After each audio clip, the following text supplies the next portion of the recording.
Guys, as we know, having lived through the flood, Hurricane Matthew, of course, we're seeing our friends down in Texas right now dealing with the absolute devastation to lives and to homes of course, of a big storm.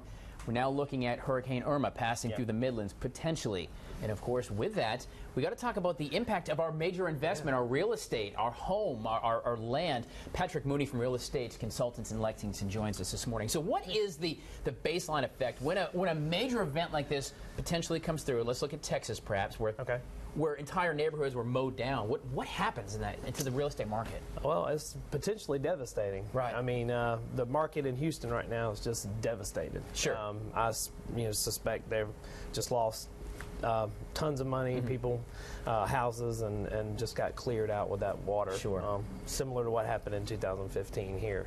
Do you see, is there an influx of either people selling or buying, or people saying, you know what, I'm not doing this hurricane again, I'm moving to Kansas, and throw their house and just get out of Dodge? No, not really. Usually, I mean, people understand that these are natural disasters that happen every so often. They're not something that regularly occurs. It's not like living somewhere where something happens all the time. Right. So people are pretty understanding of that, and it does take a dip for a little while, for a period of time, but then usually the market comes back up. You had mentioned you saw on some data you had read that actually it had dipped after the floods of a couple years ago. 2014 we were just kind of recovering, getting back in the swing of things. 2015 was looking great, and then in October, when the flood happened, you could see a dip down into those levels. October, then November, and then it kind of leveled back out December and moved back up. So it'll be a small, perhaps, drop, and then it'll return. It always looks worse on TV sometimes. Like even when the flood happened here,